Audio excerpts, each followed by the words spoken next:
हाँ जी, सभी का फैम कोचिंग में स्वागत। आज जो बात करेंगे वो करेंगे पशु परीक्षक के ऑफलाइन डॉक्यूमेंट वेरिफिकेशन के बारे में। ए टू जेड चीज़ आपको इस वीडियो में समझ आ जाएगी।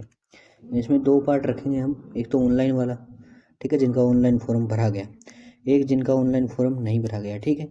दूसरा नंबर वो है, दोनों को कौन से डॉक्यूमेंट ले जाने हैं, ये जो चेकलिस्ट है ये कैसे भरनी है, और जिनका नहीं हो पाया उनको क्या करना है, जैसे ऑनलाइन जिसका नहीं हुआ उनको क्या करना है, और जो ऑनलाइन में अपना एक स्क्रूटनी फॉर्म निकला है उस पर साइन सुइन वगैरह करवाने हैं या नहीं, किसी का पेमेंट वगैरह इश्यू वगैरह आ रहा है, किसी का नाम वगैरह किसी ने गलत भर दिया, सारे डाउट एक ही वीडियो में क्लियर। ओके, वीडियो को ध्यान से देखना है। और आज तक जो भी इतने वीडियो हैं आपके लिए हेल्पफुल रहे होंगे, उसके लिए एक सब्सक्राइब जरूर कर देना, ठीक है। चलिए अब शुरू करते हैं। हम दोनों की बात करूंगा, थोड़ा सा धैर्य बनाए रखना। पहले बात कर लेते हैं यहाँ पर ऑनलाइन वालों की, जिनका ऑनलाइन फॉर्म भरा गया, फिर ऑफलाइन पे आते हैं, ठीक है। ऑनलाइन वालों के लिए एक बार के लिए पूरा प्रोसीजर बताऊंगा, ओके, फिर ऑफलाइन पे आएंगे। दोनों को साथ मिक्स नहीं करूंगा, ध्यान रखना। मिक्स करने के बाद आपका गोल हो जाएगा सब कुछ। पहले हम बात करेंगे ऑनलाइन वालों की, ठीक है। तो ऑनलाइन में शुरुआत करते हैं पहले। तो ऑनलाइन वालों आप देखो, ये जो चेकलिस्ट है ये आपको भरनी होगी, ठीक है। और आपको बनाने पड़ेंगे 2 सेट। पहले 2 सेट आपको बनाने हैं, एक सेकेंड रुकना। 2 सेट आपके लिए बनेंगे, और पहला सेट तो होगा आपका कॉपी का। मान लीजिए आपका जो कॉपी होता है डॉक्यूमेंट की, उनका बनेगा, जिस पे आपके हस्ताक्षर होंगे और रोल नंबर बाकायदा लिखने होंगे। कैसे लिखने होंगे बताऊंगा, ठीक है। कॉपी, और दूसरा सेट होगा आपका ओरिजिनल। ओके, अब आपके पास क्या हुआ, जिन्होंने ऑनलाइन फॉर्म भरा है उनके पास सारे डॉक्यूमेंट है, और जिनका नहीं भर पाया उनके पास भी लगभग सारे मिलेंगे। स्क्रूटनी फॉर्म है जो आपको अलग से भरना होगा, और एक डाक टिकट जो आपकी है वो लगेगी। ओके, इतना काम हो गया। उसके बाद आपको क्या करना है, ऑफलाइन वालों अभी सब्र रखो थोड़ा सा, इनका बताता हूँ पहले। ऑनलाइन वालों देखो, ऑनलाइन में जिनका फॉर्म भरा गया उनको एक फी रिसिप्ट मिली होगी, ठीक है। थोड़ा सा यहाँ पे करते हैं दोबारा।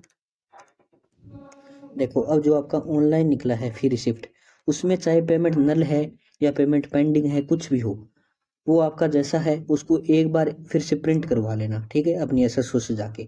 जिस दिन आप फॉर्म जब भी आपका डीवी है उससे पहले वाले दिन आप एक बार उसको रीप्रिंट करा लेना। हो सकता है आपका पेमेंट उसमें स्टेटस शो हो जाए, क्योंकि ये साइट एरर है, ये आपकी तरफ से एरर नहीं है, ठीक है। तो ये फी वाली जो जैसे भी रिसिप्ट हो, चाहे वो आपकी नल भी आए, वो वैसे की वैसे लगा देना, आपको इसका कोई इशू नहीं होगा, ध्यान रखना, पहली बात तो।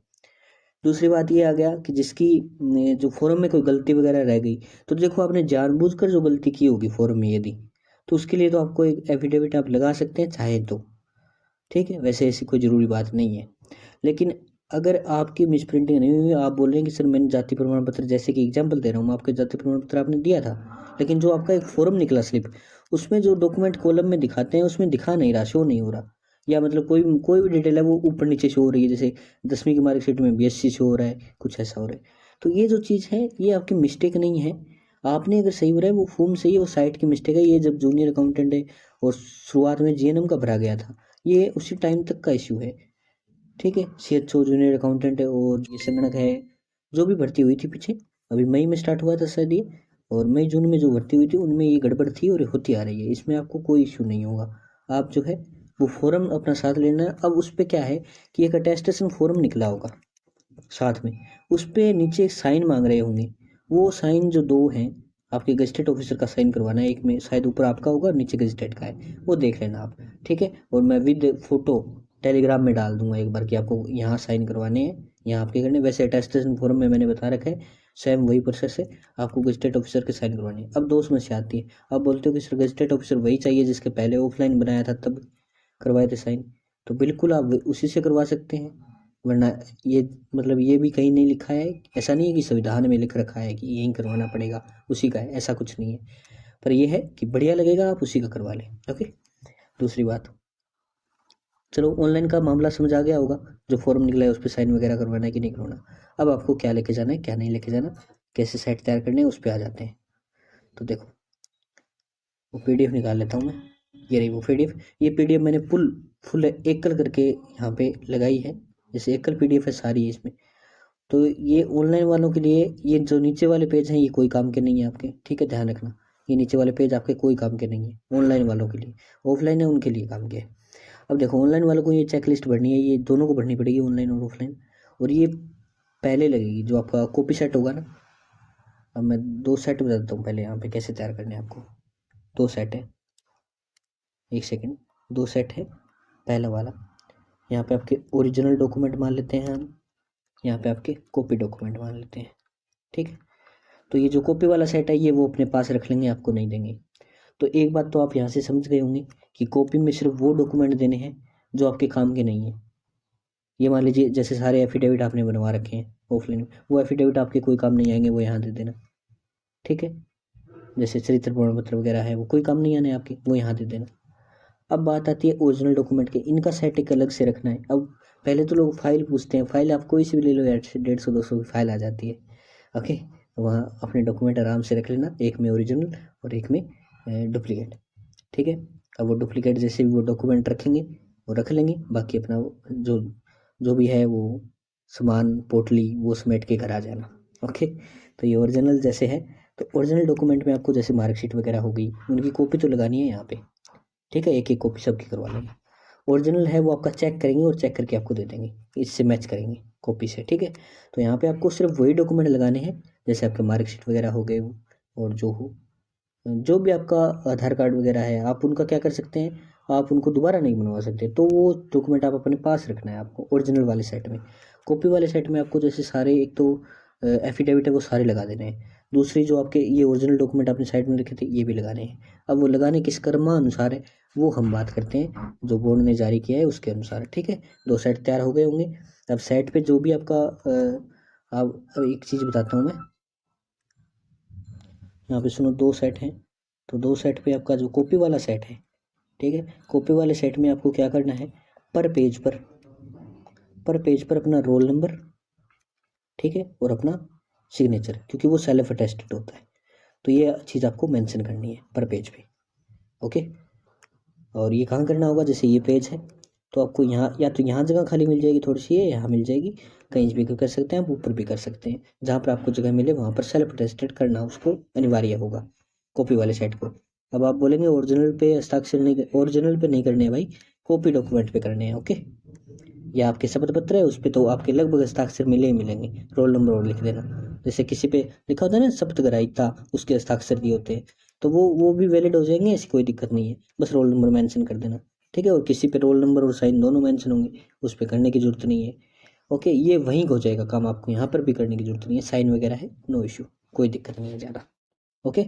अब बात करते हैं, वैसे मैंने बता दिया साइन और रोल नंबर है वो कर लेना, जिस डॉक्यूमेंट पे नहीं होगा कॉपी वाले सेट में करना, ध्यान रखना, कॉपी पर ही कर सकते हैं आप, इतना समझदार हो ही यार। अब बात आती है जो चेकलिस्ट है वो कैसे भरनी है, ध्यान से सुनना, एक एक पैराग्राफ और पॉइंट, पैराग्राफ नहीं सॉरी। तो यहाँ पे जो आपका पहला पॉइंट आता है वो आता है पासपोर्ट साइज फ़ोटो। और ये कहाँ लगेगा, पहली बात तो है ये जो पेज है ये लगेगा कहाँ, ठीक है, ये पेज लगेगा सबसे ऊपर, सबसे ऊपर ऊपर आपका यही पेज होगा, उसके बाद उसके नीचे ये डॉक्यूमेंट का जो यहाँ पे क्रम दिया गया है उसके अनुसार डॉक्यूमेंट लग जाएंगे। तो पहले क्रम पे आपका लग जाएगा ये, दूसरे पे आपका क्या लगेगा, ध्यान देना, ये ऑनलाइन वालों के लिए है, ऑफलाइन के लिए नहीं है अभी, तो ऑफलाइन के लिए बाद में बताएंगे। देखो एक चीज़, जो ऑनलाइन और ऑफलाइन जो है उनके लिए सब ये जो है ये लिस्ट ये सेम रहेगी, दोनों देख लेना, ठीक है, उसमें भी बता दूंगा, ओके। दोनों की लिस्ट सेम रहेगी, आपको भरनी है दोनों को, ऑनलाइन वालों और ऑफलाइन वालों दोनों को भरनी है, ये लिस्ट है, और ऊपर ही ऊपर लगानी है। अब बात करते हैं कैसे भरनी है, ये तो नॉर्मल चीज़ है, ईमेल, नाम, जन्मतिथि, मेल या फीमेल, रोल नंबर, ये तो आप भर लोगे। एज काउंटर जो आपका है इसको आधार मान के आपको भरना है, मोबाइल नंबर आप भर लोगे, पासपोर्ट साइज फ़ोटो लगा देना, आधा सिग्नेचर इस पर और आधा फ़ोटो पे कर लेना, करना चाहो तो, ओके। दूसरी बात आती है कि आपको यहाँ पर ये भरना कैसे है, ठीक है, तो ध्यान से देखना। पहला पॉइंट है आपका स्क्रूटनी फॉर्म।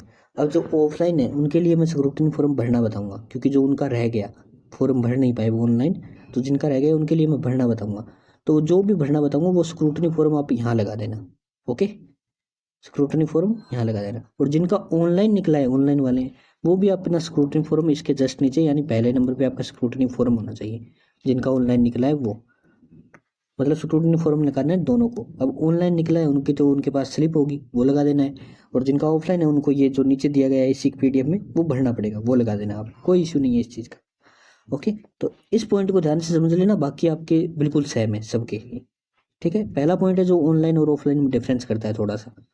वैसे कोई डिफरेंस नहीं है स्क्रूटनी फॉर्म ही, लेकिन ऑनलाइन वर्दियाँ उनकी स्लिप होगी और आज जो ऑफलाइन है उनका सीधा फॉर्म होगा। ठीक है, अब बात आती है 2 नंबर पे, आपकी मार्कशीट है 10वीं की 12वीं की, जो भी आपकी जितनी मार्कशीट है, आप ग्रेजुएशन है तो जो भी लगा रहे हैं वो सारी मार्कशीट एक साथ लग जाएगी। यहाँ पे क्रम वाइज लगानी है, पहले 10वीं की, फिर 12वीं की, फिर ग्रेजुएशन। ओके, फिर आता है मूल निवास प्रमाण पत्र, ये चीज़ भी बताऊंगा। ठीक है, इसको देखना एक बार। तो फिर आता है मूल निवास और आपका फिर आता है कैटेगरी का प्रमाण पत्र। ओके, और फिर आता है आपका जो है अन्य श्रेणी, जैसे आप विकलांग हैं या विधवा हैं, पृथकता है, उनका जो भी एफिडेविट वगैरह है या आपका जो भी सर्टिफिकेट वगैरह है वो आप यहाँ पे लगाएंगे डॉक्यूमेंट में। अब बात आती है चेकलिस्ट भरनी कैसे है, ये ऊपरी ऊपर पेज पे लगेगी। ठीक है, अब जैसे जैसे आपने, ये तो क्रम है, आपको क्रम बताया ऐसे लगाना है कि 1 नंबर पे ये, 2 नंबर पे ये, 3 नंबर पे ये क्रम है। उसके बाद आता है चेकलिस्ट, जो पहले पेज पे ये लगती है, इसको कैसे भरना होगा। एक एक चीज़ आराम से समझा रहा हूँ, ध्यान से समझना। दस्तावेज की उपलब्धता पूछा है, मतलब ये दस्तावेज आपने लगाया है या नहीं। स्क्रूटनी फॉर्म में आपने 1 नंबर पे लगाया है तो आप भरेंगे हाँ। आप सारे डॉक्यूमेंट लगाएंगे तो आपको लगभग हाँ ही आएगा, किसी में ना तो आएगा ही नहीं, क्योंकि आप सारे डॉक्यूमेंट लेके जा रहे हो। जारी करने की तिथि, तो तिथि जो एफिडेविट्स हैं उनकी तिथि तो वो रहेगी जो एफिडेविट पे लिखी होगी। जैसे आपने अभी रिसेंटली में 5-6 दिन पहले बनवाए होंगे एफिडेविट, या किसी ने 2 दिन पहले बनवाया होगा, तो उनकी तो एफिडेविट की डेट वो हो जाएगी। और जो आपकी मार्कशीट है उन पे आपकी रिजल्ट डेट हो जाएगी कितनी है।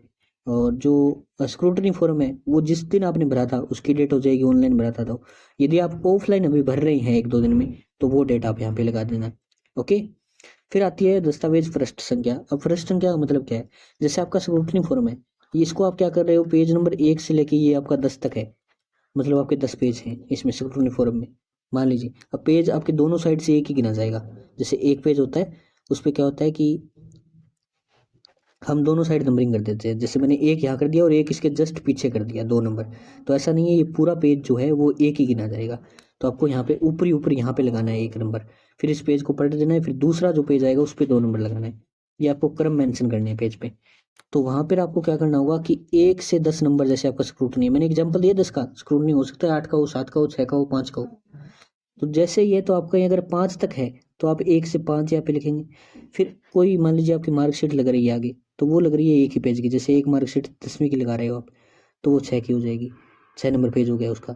फिर आप बोल रहे हो कि 7 नंबर, तो 7 नंबर हो गया। ठीक है, मतलब 12वीं की मार्कशीट लगा दी 7 पे, तो आपको मार्कशीट यहाँ पे मेंशन करनी होगी 6 से 7। एग्जाम्पल दे रहा हूँ, कोई भी नंबर आपका हो सकता है रैंडमली। और यहाँ पे देखो, फिर आपकी मान लीजिए बीएससी की मार्कशीट आ गई तो उसकी 3 और जुड़ गई, तो आप बोलेंगे सर 3 पेज और हो गए, तो आपको यहाँ पे 6 से कितना कर देना है, 6, 7 और 3 10 हो गया, तो 10 कर देना है। जितनी भी आपका क्रम होगा वो क्रम आपको यहाँ पे लिख देना है। समझ आ गया इतनी बात, नहीं आई है तो फिर भी और पूछ लेना। ओके, दोबारा बना देंगे वीडियो चेकलिस्ट पे, वैसे मैंने प्रॉपर समझाया है। अब ये डॉक्यूमेंट का क्रम है, इसको थोड़ा सा और देख लेते हैं। देखिए, तो मैंने आपको यहाँ पे 5 नंबर पॉइंट तक बता दिया, उसके बाद इसमें 15 पॉइंट दिए गए हैं। तो देखो 5 के बाद क्या करना है, 6 पे आपको जो चरित्र प्रमाण पत्र है वो देने हैं, 2 ही देने हैं यहाँ पे वो। ठीक है, और एक तीसरा और आ जाता है। अब आप बोलेंगे वो तीसरा कहाँ दे, क्योंकि इसमें और कोई कॉलम ही नहीं होगा तीसरा, तो आप बिल्कुल वो यहीं दे दें। ठीक है, तीसरा चरित्र प्रमाण पत्र सारे एक साथ दे दें जितने भी आपके पास है। अब वचनबद्ध प्रपत्र आता है, जो आपका वचनबद्ध सादे कागज पर बनाने को लिए बोला था वो आप यहाँ पे लगा देना 7 नंबर पे। 8 नंबर पे आपको लगाना है संविधान का, 9 नंबर पे दहेज का, 10 नंबर पे विवाह प्रमाण पत्र। ये विवाह प्रमाण पत्र, अब देखो जिनका मैरिज सर्टिफिकेट है वो तो आप यहाँ पे सीधा सीधा लगाने इसी नंबर पे 10 पे। और जिनका विवाह 2006 से पहले हुआ है उनको भी 10 नंबर पे लगाना है, पर उनके लिए एक एफिडेविट है वो लगाना है उनको। और जिनका 2006 के बाद है वो ये लगा देना। और जैसे पशु पिक्चर का कोई एक आदमी मिलेगा 2006 से पूर्व वाला शादी वाला, तो उनको यहाँ पे लगाना है, बाकी को मैरिज सर्टिफिकेट 10 नंबर पे लगाना है। 2006 से पहले क्या था कि जो मैरिज सर्टिफिकेट है वो ऑनलाइन नहीं थे, बाद में ऑनलाइन हो गए, लेकिन तो उनके लिए शब्द पत्र है, जिनका ऑनलाइन नहीं था तो उनको शब्द पत्र 10 नंबर पे लगाना है, और जिनका मैरिज सर्टिफिकेट है उनको मैरिज सर्टिफिकेट 10 नंबर पे लगाना है। समझ आ गया। 11वें नंबर पे आपका आता है संतान संबंधी। 12वें नंबर पे सामान्य घोषणा पत्र, विकल्प पत्र। अब ये विकल्प पत्र जो है 13 नंबर, ये हर किसी को नहीं भरना था। विकल्प पत्र उन्हीं को भरना था जिनका 2 कैटेगरी में कोई सिलेक्शन चाहता है कि मैं एनटीएसपी में चाहता हूँ और टीएसपी में भी चाहता हूँ, या मतलब मैं टीएसपी का हूँ एनटीएसपी में सिलेक्शन चाहता हूँ, तो वो उनके लिए विकल्प है, तो वो उनको भरना है सिर्फ। किसी ने और ने भर लिया कोई भी दिक्कत नहीं है, उस चीज़ को छोड़ो, इग्नोर करो। तो आप ये लगा भी सकते हो, नहीं भी, आपकी मर्जी है। ओके, फिर आता है नमूना हस्ताक्षर यानी हैंड रिटन फॉर्मेट जो आपका है वो आपको यहाँ पे लगाना है। फिर आपके जो डॉक्यूमेंट है, जैसे आप मान लीजिए आपको एक तो अपनी 4 फोटो लेके जानी है, ये चीज़ ध्यान रखना। प्लस में आपका आधार कार्ड मान सकते हैं आप, प्लस में आपका पैन कार्ड भी हो सकता है, या ड्राइविंग लाइसेंस, कोई भी आपका पास वो डॉक्यूमेंट हो, वो आपकी आइडेंटिटी प्रूफ के लिए वो आपको यहाँ पे लेके जाना है। और इनकी फोटो कॉपी लगेगी, ओरिजिनल साथ जरूर लेके जाना है, पर वो आपको ओरिजिनल वाले सेट में रखना है। यहाँ पे सिर्फ आपको फोटो कॉपी लगानी है। ओके, अब देखो नमूना ये सब कुछ हो गया ना। अब जितने भी आपके एफिडेविट वगैरह बच गए, जैसे कोई फालतू एफिडेविट है, तो वो आपको 15 नंबर के जस्ट नीचे लगा देने हैं, सारे जितने भी बच गए। समझ आ गया था। अब बात हो गई ऑनलाइन वालों का, तो खत्म हुआ यहाँ मैटर जितना था आपका। ऑनलाइन में मैंने 2-3 चीज़ें बताई, एक बार फिर से बता देता हूँ, रिपीट कर रहा हूँ। एक तो मैंने बताया जिनका पेमेंट स्टेटस नल आ रहा है उनको क्या करना है। एक मैंने बताया जिनका कोई गलती रह गई है डॉक्यूमेंट में, तो ऑनलाइन भरते टाइम गलती रह गई है, उनको क्या करना है कि एक एफिडेविट बनवा लेना है, और वो एफिडेविट जो 15 नंबर आपका लिस्ट है उसके नीचे जस्ट लगा देना है, कोई दिक्कत नहीं है। फिर आता है, ये गलतियां तो मैंने बता दी, अब उनको लेकर क्या जाना है, चेकलिस्ट कैसे भरनी है वो भी बता दी। तो ये 2-3 पॉइंट थे जो मैंने बता दिए। ओके, समझ आ गया इतना। बस, अब बात करते हैं ऑफलाइन वालों की। अब ऑफलाइन में क्या है कि आपका ऑफलाइन में जो है, आपको पहली बात तो यहाँ पे घबराने की जरूरत नहीं है कि आपका ऑफलाइन भरा नहीं गया, इससे कोई फर्क नहीं पड़ता आपको। सॉरी, ऑनलाइन नहीं भरा गया, और ऑफलाइन आपको भरना है। अब मेन आपका यही है, ठीक है, मेन आपका यही है। अब ऑफलाइन कैसे भरना है उसके लिए मैं बता देता हूँ। ये जो देखो, ये वो है क्या, स्क्रूटनी फॉर्म जो आपको ऑफलाइन वालों को भरना होगा, यानी आपने ऑनलाइन नहीं भर पाया आप, ठीक है, तो ये आपको भरना है। और ये इतना बड़ा फॉर्म है। अब ये कैसे भरना है ये मैं भरना सिखाऊंगा, पर उससे पहले मैं आपको सारी डिटेल्स देना चाहूँगा। ये भरना मैं आपको, एक फॉर्म है भरा हुआ, उसके हिसाब से बताऊंगा। अब आपने क्या कर रखा है कि आपने ये जो अटेस्टेशन फॉर्म है ये लगभग बनवा रखा होगा सभी ने, क्योंकि ये तो ऑनलाइन चाहिए होगा आपको, ठीक है। ऑफलाइन वालों, आपने अटेस्टेशन फॉर्म बनवा रखा है ना, ये फॉर्म तो आपने बनवा रखा है, इसके 2 पेज है। और अभी क्या किया आपने, ऑनलाइन आपका अपलोड हो नहीं पाया साइट की वजह से, तो आपके पास ये फॉर्म तो मिलेगा, तो इसको दोबारा बनवाने की नीड नहीं है, ये जो है यही आपको लगाना है, ठीक है। ये रहा पूरा का पूरा 2 पेज है, इसमें इसको भरना मैंने बता रखा है। अगर किसी ने नहीं भरा है, फिर भी अभी तक भी नहीं भरा है, तो वो नीचे वीडियो लिंक डिस्क्रिप्शन में मिल जाएगा कि टेस्ट फॉर्म कैसे भरें, वहाँ से वो वीडियो देख लें। ओके, और ये 2 चीज़ें हैं जो ऑनलाइन में भी निकली थी, इन पे साइन दोबारा करवाने हैं उनको, ठीक है। अब देखो बात आती है टेस्ट फॉर्म भरना है। अब ये जो फॉर्म है स्क्रूटनी, ये आपको ऑनलाइन भरना था, लेकिन आप ऑनलाइन नहीं भर पाए, तो अब आपको ऑफलाइन भरना होगा। अब ऑफलाइन कैसे भरना है, चलते हैं टेलीग्राम पे। टेलीग्राम पे जाने के बाद ही वहाँ पे पता चलेगा। तो ये चेकलिस्ट मैंने आपको भरनी बता दी, ऑनलाइन और ऑफलाइन दोनों को, ठीक है। ऑफलाइन वालों अब आपको क्या करना है जी, फॉर्म दिया ना मैंने स्क्रूटनी, ये फॉर्म और विद अटेस्टेशन आपको 1 नंबर पॉइंट पे अपलोड करना है, ठीक है।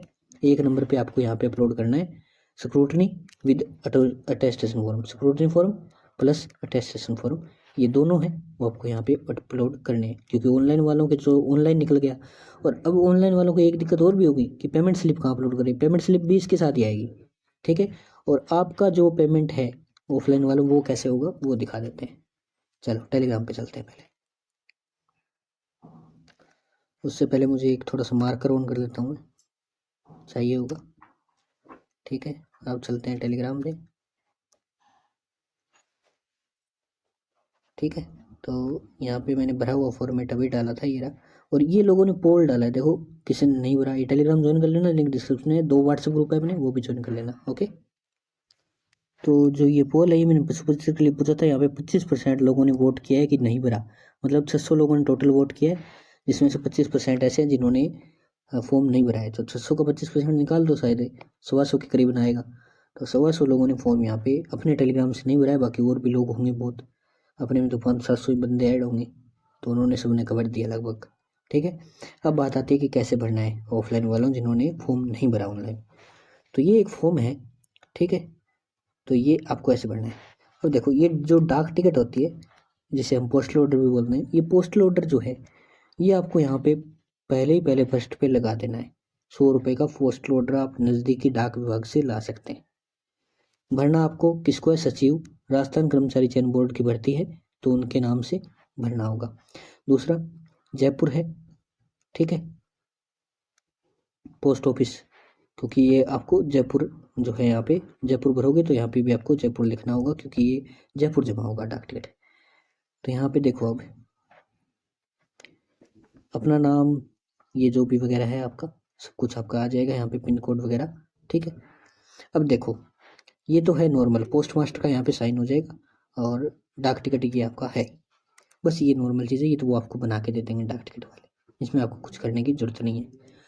अब देखो बात आती है कि ये जो वगैरह वगैरह है, अब यहाँ पे थोड़ा सा ये नहीं दिख रहा होगा नीचे इसके लगा है फोटो वगैरह, ये कहाँ से क्या सिस्टम, एक बार मैं आपको दिखाना चाहूँगा बैक आके।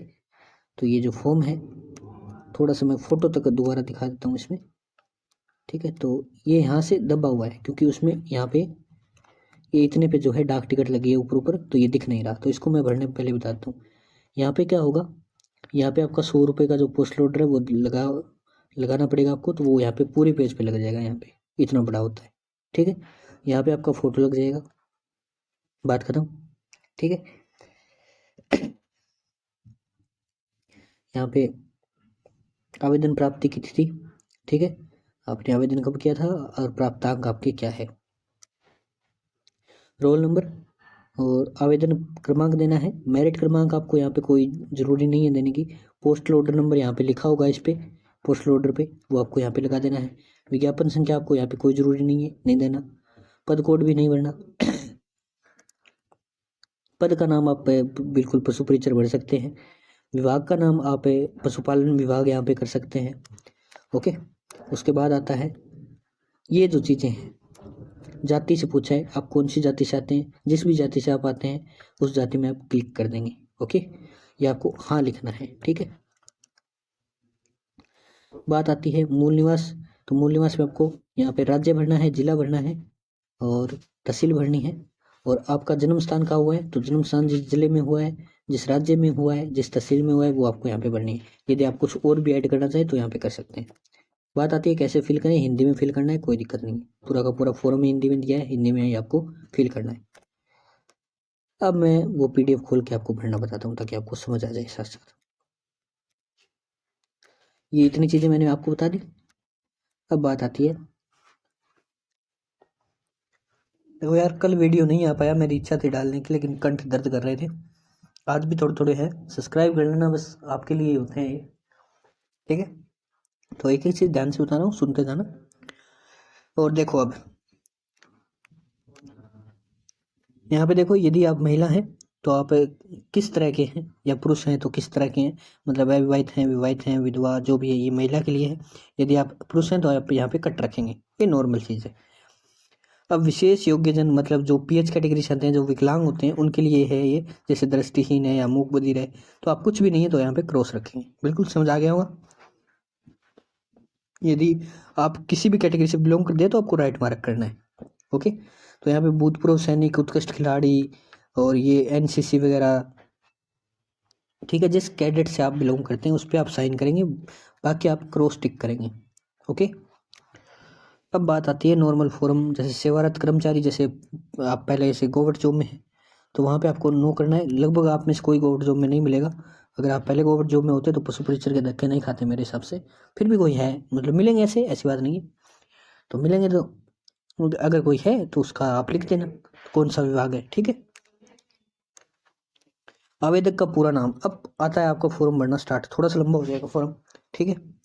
तो देखो पूरा नाम आपको यहाँ पे भरना है, फिर अंग्रेजी ब्लॉक में आपको भरना है और फिर खेताराम। अब कुछ लोग बोलते हैं कि मेरा आवेदन फॉर्म में नाम पहले आवेदन फॉर्म में मैंने गलत भर दिया था सर, तो अभी भी वो गलत वाला भरूँ या सही? अरे सही भरूँ, जो गलत भर दिया वो भर दिया, आपने आवेदन में कुछ भी भरा हो, पर यहाँ पे सही भरना है।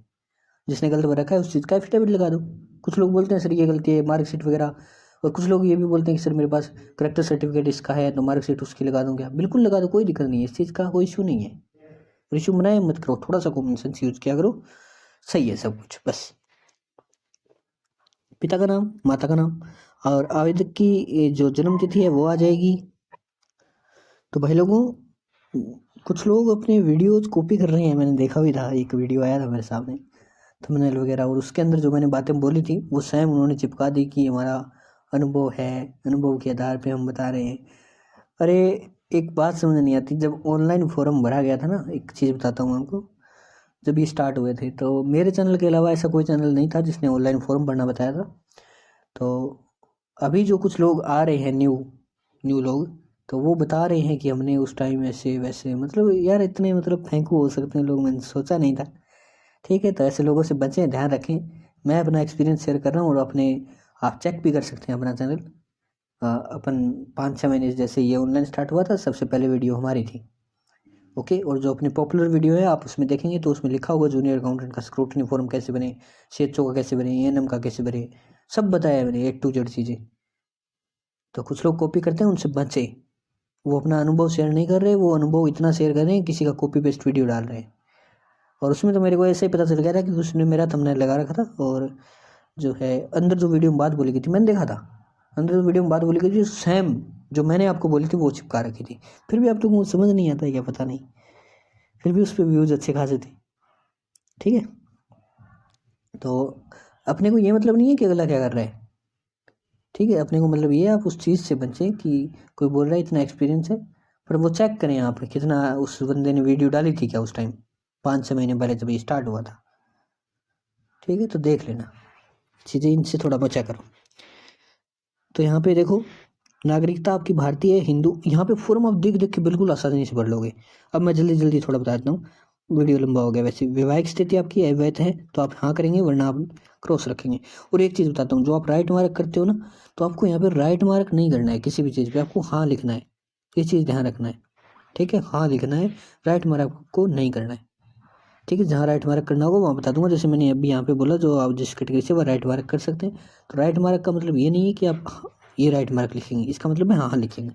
ओके, जहाँ भी मैं आपको राइट मार्क बोलूँ वहाँ हाँ लिखना है, और जहाँ हाँ नहीं लिखना होगा वहाँ मैं स्पेशली बता दूंगा कि हाँ, यहाँ पे हाँ नहीं लिखना। तो यहाँ पे बाकी क्रॉस चेक रखना है। ओके,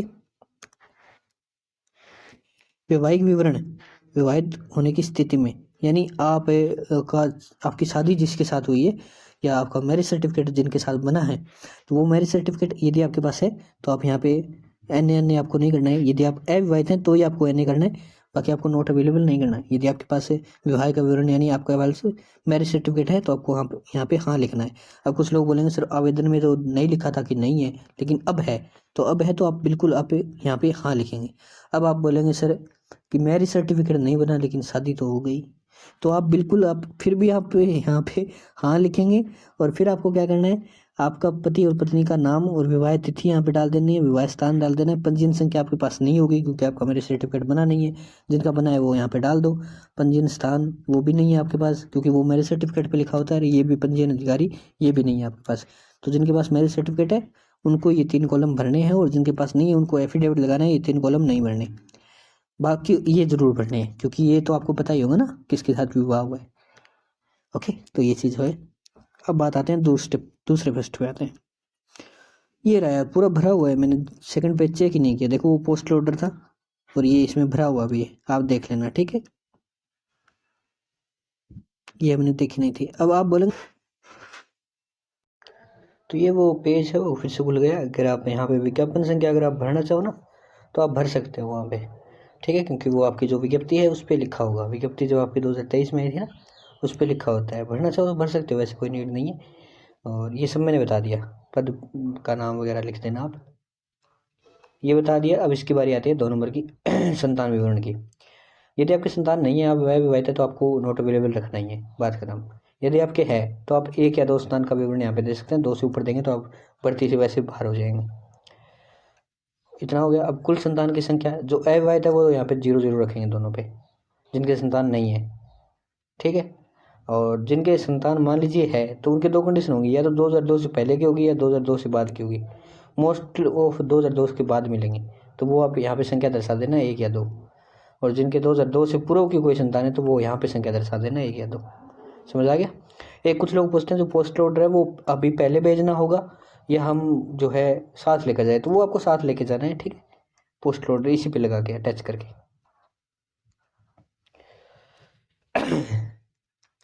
अब दूसरी बात है, ये जो आपका यहाँ पे पता है वो आप ऐसे ही भर लेंगे, इसमें और कुछ मेरे बताने वाली बात ही नहीं है। शैक्षणिक योग्यता अब आपकी आती है, यहाँ पे आपको भरनी होगी। अब यहाँ पे आपको कैसे भरनी है, देखो ये जो आपका कॉलम आता है ना, वो सेकंड स्टेप वाला ऑनलाइन में कॉलम था, वही कॉलम है ये।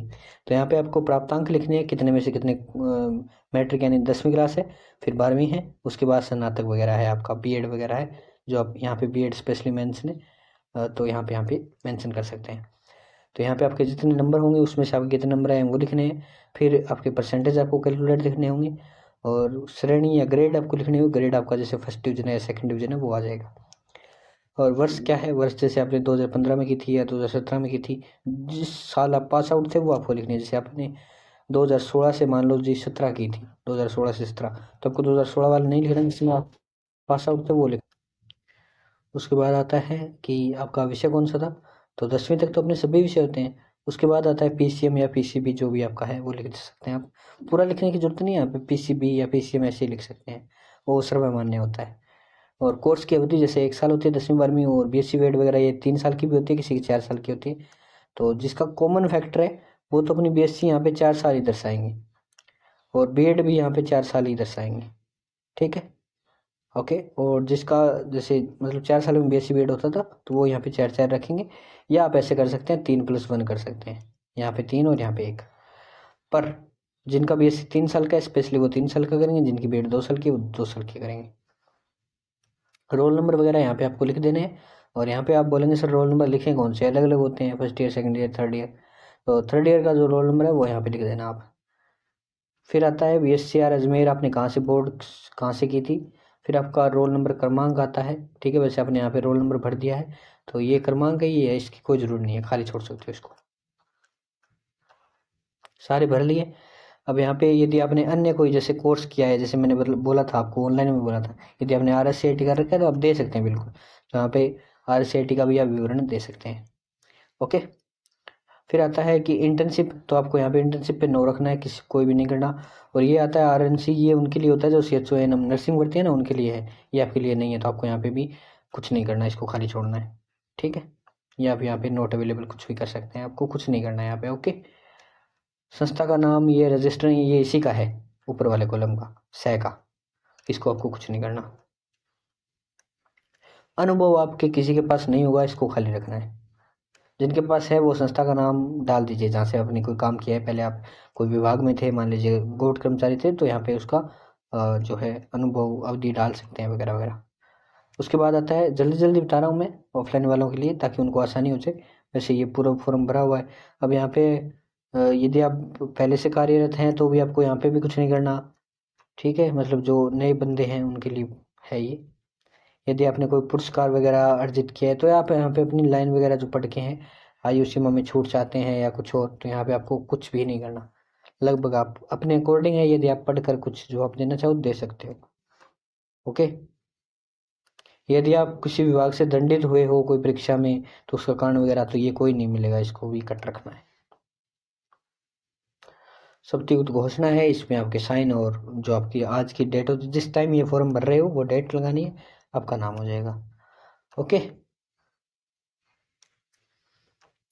अब देखो ये जो है फॉर्म, तो यहाँ पे आपको अंक पत्र वगैरह है, यहाँ पे आपकी जारी क्रमांक वगैरह लिखनी है, 10वीं 12वीं मार्कशीट की जारी क्रमांक और दिनांक दोनों चीज़ लिखनी है। पहले जारी क्रमांक आएगा फिर दिनांक आएगी, ध्यान रखना। संलग्न संख्या यानी आपने यहाँ पे मार्कशीट 1 दी है, और यहाँ पे अंक पत्र, यहाँ पे इंटरमीडिएट मतलब इनका ये है कि 2 मार्कशीट कितनी है, 2 या 3 है, संलग्न संख्या वो होती है, या मतलब जाति प्रमाण पत्र आप 2 दे रहे हो तो 2 संलग्न संख्या होगी, वो चीज़ है। यहाँ पे आपको सामने जितनी भी चीज़ आपने दी है उसके सामने आप मेंशन करोगे। अन्य प्रमाण पत्र जैसे आपने RSCT दिया है, जाति प्रमाण पत्र या मूल निवास जो आपके इसमें है नहीं, वो आप यहाँ पे मेंशन कर सकते हैं, ठीक है। ये 15 नंबर तक आपको सारे भर देने हैं। जैसे यदि कोई आपका एफिडेविट भी है ना जो इन्होंने बना रखा है, हस्त नमूना प्रपत्र, वो भी आप यहाँ पे भर सकते हैं। और अनुभव प्रमाण पत्र आपके पास नहीं है तो इसको आप कुछ नहीं करना, ठीक है, वो सारी संख्या आप यहाँ पे दे सकते हैं। अब कार्यालय टिप्पणी, इसमें आपको कुछ नहीं करना है, ठीक है। और शिक्षा प्रपत्र 3, इसमें भी आपको कुछ नहीं करना है। ये किसके लिए होता है पता है, ये उस बंदे के लिए होता है जिनकी शैक्षणिक योग्यता पूरी नहीं होती है, अपीयरिंग में फॉर्म भरते हैं, उनके लिए प्रपत्र 3, आपके लिए नहीं है, आपको इस पर कुछ नहीं करना, ठीक है। आवेदक के हस्ताक्षर आप यहाँ पे कर सकते हैं, बाकी नीड नहीं है इस चीज़ पे करने की। और कर सको तो वैसे मैंने बोला है कि आपको हर पेज पे साइन तो करने होंगे, तो आप यहाँ पे वो साइन कर सकते हैं। फिर आता है ये सर्वसाधारण वाली बात ये मैंने बताई थी पहले भी। तो आपको यहाँ पे 2 चीज़ों पे टिक करनी है, बाकी कुछ नहीं करना। यहाँ पे पढ़ लेना, यही चीज़ है। ये ऑनलाइन वालों में मैंने वीडियो में बहुत अच्छे से बता रखी है, यहाँ बताऊँगा बहुत ज़्यादा जो है हो जाएगा। इसमें ये पूछा गया है, मैं मोटे तौर पे बताता हूँ आपको, कि आपने जो अपनी 10वीं है वो इस फॉर्म को भरने से पहले पूर्व जो है कर ली थी या नहीं करी थी, तो आपने वो यहाँ पे कर लेना है। लगभग यही मिलेगा, 10वीं क्लास पास है या 10वीं सारे ही हैं, तो आपको यहाँ दोनों पे टिक करना है, बाकी कुछ छेड़खानी नहीं करनी है। ओके। फिर आप ये उन्होंने ये पूछा है कि आप जिस श्रेणी में हैं उसी श्रेणी से आपने आवेदन किया था, तो हाँ जी बिल्कुल उसी श्रेणी में किया था। फिर मतलब जो है आपने जो आप यदि जनरल में है और आप फॉर्म भरने से पहले ईडब्ल्यूएस श्रेणी में सम्मिलित हो चुके थे, तो आप इसमें सम्मिलित करेंगे, यानी ओबीसी आप नॉन क्रीमी लेयर में आ चुके थे। कोई भी भर्ती कोई भी चीज़ ले सकते हैं आप, जैसे ये SC ST के लिए बात नहीं है लागू, सॉरी जो जनरल कैटेगरी है उनके लिए लागू नहीं है, ईडब्ल्यूएस वगैरह है उनके लिए लागू है। तो आप यहाँ पे टिक रख सकते हैं, क्योंकि आप आवेदन की तिथि से पहले उसका लाभ उठा रहे हैं कि सर मैं ओबीसी नॉन क्रीमी लेयर में आता हूँ, तो आपको यहाँ पे यस करने की जरूरत है, बाकी कोई नीड नहीं है। आप राजस्थान के मूल निवासी हैं? हाँ बिल्कुल हैं। जो विवाहित महिलाएं हैं जो बाहर से हैं, जैसे कोई MP से होगा, तो उनको नहीं करना ये चीज़, आपको करना है, मूल निवासी नहीं है। ओके। जो महिलाएं होती है वो क्या करते हैं, लोग बोलते हैं कि सर मुझे यहाँ रहते हुए 10 साल हो गए तो मुझे नागरिकता मिल चुकी है तो मैं राजस्थान का, ऐसा कुछ नहीं होगा। यदि आपकी निवासी बाहर के निवासी हैं आप, तो आप बाहर के रहेंगे, आप जनरल में ही आएंगे। ठीक है। TSP निवास संबंधी है, ये TSP क्षेत्र की भर्ती है तो लागू है, आपको इसमें कुछ नहीं करना, ना TSP वालों को करना है ना नॉन TSP वालों को करना है, ध्यान रखना। अकेले जो TSP लेवल की कोई भर्ती आती है उसके लिए होता है ये पता। ओके। बाकी इसमें कुछ नहीं है, अनुभव में आपको कुछ नहीं करना। अभ्यर्थी आरक्षित श्रेणी का है, उसका जन्म राज्य से बाहर हुआ है, तो क्या वह अपने मूल राज्य में उसी सुरक्षित श्रेणी का, यानी आप यदि MP से हैं और MP में आप कोई, मान लीजिए आपकी कोई श्रेणी होगी जैसे जिसमें आपको लाभ मिलता होगा MP में, तो वो आप श्रेणी यहाँ पे दर्शा रहे हैं या नहीं दर्शा रहे, वो पूछ रहे हैं। यदि आप वहाँ के OBC का प्रूफ यहाँ पे दे रहे हैं तो आप हाँ करेंगे, वरना नहीं करेंगे। वैसे प्रूफ देने से कुछ होगा भी नहीं, क्योंकि आप होने तो जनरल में कंसिडर हो, तो यदि आप दे रहे हो तो हाँ लगा सकते हो। एक महिलाओं के जितने भी डॉक्यूमेंट है वो फादर के नाम से बनेंगे, ध्यान रखना। ठीक है। अब आता है आयु आपकी कुल टोटल एज यहाँ पे लिखनी है। ठीक है। जैसे 1/1/2025 के आधार पे लिखनी है। ओके। फिर आती है विज्ञप्ति के अनुसार निर्धारित आयु सीमा, यानी विज्ञप्ति में न्यूनतम आयु कितनी है और अधिकतम कितनी है। जैसे ऑलमोस्ट विज्ञप्ति में ये होती है 18 से 40 होती है, किसी में 21 से 40 होती है, तो वो आप देख लेना अपनी भर्ती में क्या लिखा है अपने लिए। लगभग 10वीं लेवल की भर्ती है, 18 से 40 मिलेगा। अभ्यर्थी स्वयं को निम्न में से किस श्रेणी को मानता है। ठीक है। यानी यदि आप आयु सीमा में छूट चाहते हैं तो आप क्या करेंगे, वो चीज़ आपको यहाँ पे भरनी है, क्रम संख्या भरनी है यहाँ पे। जैसे ये 16 है शायद, यहाँ पे दिखा देता हूँ, हाँ 15 ये रहे, 18 है, 16 है, 17 चीज़ है। तो 17 में आपको जो भी आप सिलेक्ट कर रहे हैं, यानी आप आयु सीमा में छूट जाते हैं उनके लिए ये चीज़, जो छूट नहीं जाता जिनकी 18 और 40 के एज बीच में है, या किसी के 40 प्लस है वही छूट जाएगा, जिसकी 40 प्लस एज है उनके लिए ये लागू होगा, बाकी के लिए लागू नहीं होगा। तो वो यदि कोई महिला है वो 42 साल की है, तो वो मान लीजिए OBC से आते हैं तो उनको जैसे 5 साल की छूट है या 10 साल की छूट है, तो वो अपना जिस मान लीजिए अनुसूचित जाति SC ST की महिला है वो छूट जाती है 10 ईयर, ये जो छूट ले वो लेना चाहती है, तो इस पर आपको टिक करना है हाँ का। कार्यालय हेतु इसमें आपको कुछ नहीं करना, तो आपने जो छूट ली है वो 2 नंबर पॉइंट में आ रही है, तो आप यहाँ पे 2 नंबर पॉइंट लिखेंगे, वरना आपको कुछ नहीं लिखना। ठीक है। तो ये चीज़ हो गई, अपने 17 पॉइंट है, आप देख लेना, 16-17 पॉइंट है, यहाँ पे देख लेना आप जो करना चाहिए। आपके हस्ताक्षर यहाँ पे हो जाएंगे। ये आपका जो है आवेदक की प्राप्ति की अंतिम तिथि, यानी ये जो है यहाँ पे आपको कुछ नहीं करना है, ये कार्यालय उपयोग हेतु है, तो आपको ये सीधा का सीधा छोड़ना है। ओके। अब बात आते हैं आगे क्या लिखा है, इसमें आपको कुछ नहीं करना। फिर आता है अटेस्टेशन फॉर्म। तो अटेस्टेशन फॉर्म 2 पेज का होगा, ये आपने बनवा रखा है पहले ऑलरेडी, तो जैसा कि मैंने उसमें बताया था साइन वगैरह ऐसे करने हैं आपको। फिर ये अटेस्टेशन फॉर्म भरा हुआ मिलेगा, पूरा का पूरा इसमें लिखा गया है। फिर ये अटेस्टेशन फॉर्म ये तो आपने बनवा रखा होगा। ठीक है। ये अभी बात आती है कि ऑनलाइन जिसने फॉर्म भरा था ना उसने भी ये बनवा रखा था और उसका ऑनलाइन और निकल गया, तो आपको कौन सा लेके जाना है, ये आपको नहीं लेके जाना ऑनलाइन वालों, ये सिर्फ ऑफलाइन वालों को लेके जाना है जिन्होंने फॉर्म नहीं भरा। जिन्होंने भर दिया उनको ये नहीं लेके जाना, उनका जो लिंक ऑनलाइन निकला है ना वो आपको लेके जाना है। ओके। तो भाई मैंने सब कुछ बताया मेरे हिसाब से, सब्सक्राइब करना वो आपकी जिम्मेदारी है। ठीक है, करना जरूर है, अब इतना बताया है उसके लिए करना तो पड़ेगा। देखो, और कोई डाउट रह जाता आप बेशक पूछना, कोई दिक्कत नहीं है अपने। पर ये बेहुदा बेतुके सवाल मत किया करो, सर मेरे मतलब नाम की गलती है उसका फॉर्मेट दे दो। अरे नाम की गलती का क्या फॉर्मेट होता है, वो टाइप राइटर है, वो खुद बना देगा अपने आप ही। आप जाओ उसको बताओ कि सर ये मेरी गलती है, इसका एफिडेविट बनाना है, वो पूरे दिन काम ही यही करता है। थोड़ा सा कॉमन सेंस लगाया करो, और जिसका गहनता सवाल है वो पूछा करो, कोई दिक्कत नहीं है। अब आप खुद सोचो, 7 से 8 हज़ार लोग वीडियो देखते हैं, 5 हज़ार तो मिनिमम देखते देखते हैं, उनमें से मेरे 2.5 हज़ार तो ये मान के चलो 200 तो कमेंट मिलेंगे, और 200 बंदे कम से कम मुझे मैसेज कर देंगे व्हाट्सएप पे पर्सनली, और फिर 2.5-3 हज़ार रोज के मैसेज ग्रुप में हो जाते हैं।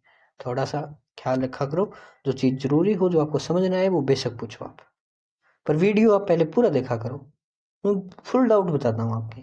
अब मैंने पेमेंट नल वाला बताया था ना, अभी वीडियो स्टार्ट हुआ था, लेकिन फिर भी लोग पूछेंगे, पता नहीं यार क्यों, क्या हो गया है।